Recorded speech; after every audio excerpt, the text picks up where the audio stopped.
ये है SP media network और आप देख रहे हैं अनुभवी आंखें न्यूज। नमस्कार, आप देख रहे हैं अनुभवी आंखें न्यूज और मैं हूं आपके साथ संतोष गुप्ता। आइए देखते हैं बिहार न्यूज फास्ट में क्या है कुछ खास। यह कहानी थोड़ा आपको फिल्मी लगेगा, है ही कुछ ऐसा। आपको बता दें कि बेटा गया कमाने घर से दूर और जब वह काफ़ी समय बाद नहीं लौटा तो मां निकल गई बेटे को ढूंढने। बेटे को ढूंढने तो मां निकली, लेकिन फिर क्या हुआ, यही कहानी का सबसे बड़ा ट्विस्ट है। आपको बता दें, लापता बेटे को ढूंढने मां निकल गई। जी हाँ, और फिर ढूंढते ढूंढते खुद लापता हो गई। कहानी पूरी फिल्मी है, लेकिन जीवन की हकीकत को दर्शाता है। माँ बेटे के ममत्व और प्यार को दर्शाता है। और इस बीच एक मसीहा भी सामने आता है जो अंततः माँ और बेटे का मिलन कराता है। पुनर्मिलन होता है परिवार से।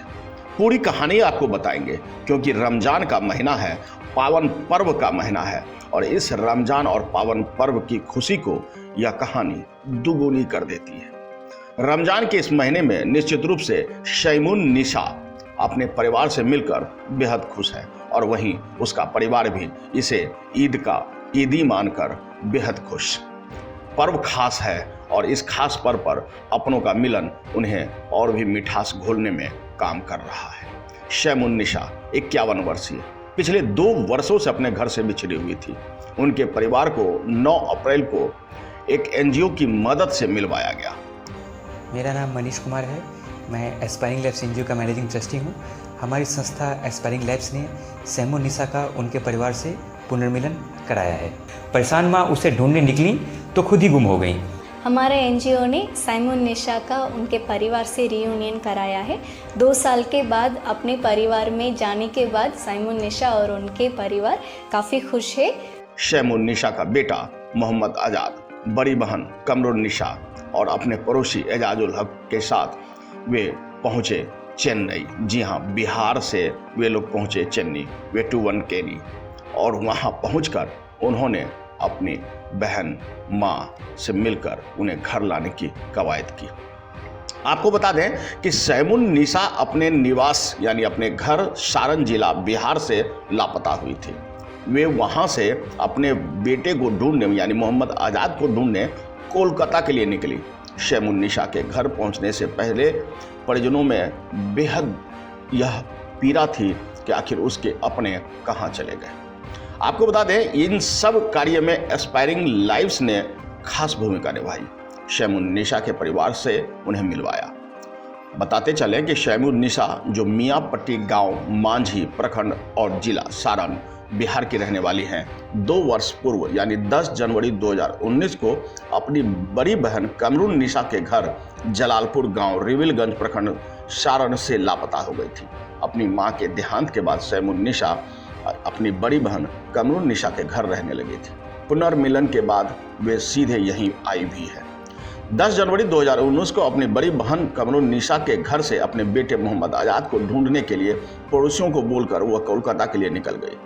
लेकिन कोलकाता पहुंची या फिर क्या हुआ यह तो वो पूरी तरह नहीं बता पा रही है, लेकिन हाँ, वे तमिलनाडु जरूर पहुंच गई। बेटा घर पर नहीं लौटा और उसे ढूंढने के लिए मां की ममता जब किलोले मारने लगी तो वह स्वयं बिना बताए घर में अपने पड़ोसियों से कहकर निकल गई। बता दें कि जब कुछ दिनों बाद तब घर में बेटा नहीं लौटा तो वह स्वयं निकल गई, जबकि वह मानसिक रूप से अस्वस्थ थी। आपको बता दें, परिवार वालों की माने तो वह मानसिक रूप से अस्वस्थ थी। परिवार ने शैमुन निशा को खूब खोजने की कोशिश की, इश्तेहार भी लगाए, इनाम की राशि के साथ उन्होंने पर्चे भी बंटवाए, लेकिन कोई लाभ नहीं हुआ। अंततः उनकी खबर जब एक एनजीओ के माध्यम से मिला तो परिवार को मानो रमजान की खुशियां मिल गई है। शैमुन निशा ढूंढते ढूंढते बेटे को कलकत्ता की जगह तमिलनाडु पहुंच गए। असहाय स्थिति में 5 सितंबर 2019 को 12 कांथूर पुलिस स्टेशन चेन्नई द्वारा लिटिल हार्ट्स संस्था में उसे भर्ती कराया गया था और वहां ताकि उनका गुजर बसर हो सके। इस संस्था ने एस्पायरिंग लाइव्स एनजीओ को जानकारी दी, क्योंकि मानसिक रूप से अस्वस्थ लोगों को उनके परिवार से मिलाने का काम करती है यह संस्था। शैमुन निशा को उनके परिवार से मिलाने के लिए एस्पायरिंग लाइव्स ने उनसे बातचीत की और मनीष कुमार ने इसमें महत्वपूर्ण भूमिका भी निभाया। बता दें कि काफ़ी कुछ पूछने के बाद सैमुन्निसा ने सिर्फ इतना बताया भोजपुरी भाषा में कि वह मांझी की है। अब मांझी कहाँ है? भाषा से मनीष ने शायद यह पता लगा लिया कि वह बिहार के किसी भोजपुरी इलाके से है, लेकिन मांझी है कहाँ? उन्होंने विभिन्न इलेक्ट्रॉनिक माध्यम से पता जुटाकर यह पता लगाने में सफलता हासिल कर ली कि यह मांझी किसी सारण जिले में है। फिर क्या था, उन्होंने वहाँ के एक दुकानदार से बात की। दुकानदार ने एक पत्रकार मनोज सिंह का नंबर दिया। मनोज सिंह ने भी यहाँ अहम भूमिका निभाई। सैमुन्निसा की फोटो लेकर उन्होंने ढूंढना आरंभ किया। मांझी में उनकी जिंदगी और उनकी जानकारी को जुटाकर अंततः उनके परिवार तक वे पहुंच भी गए। सैमुन्निसा के परिवार तक पहुंचने के बाद उन्हें जानकारी दी गई कि उनकी सैमुन्निसा चेन्नई में है। परिजनों को और क्या था, खुशी का ठिकाना न रहा।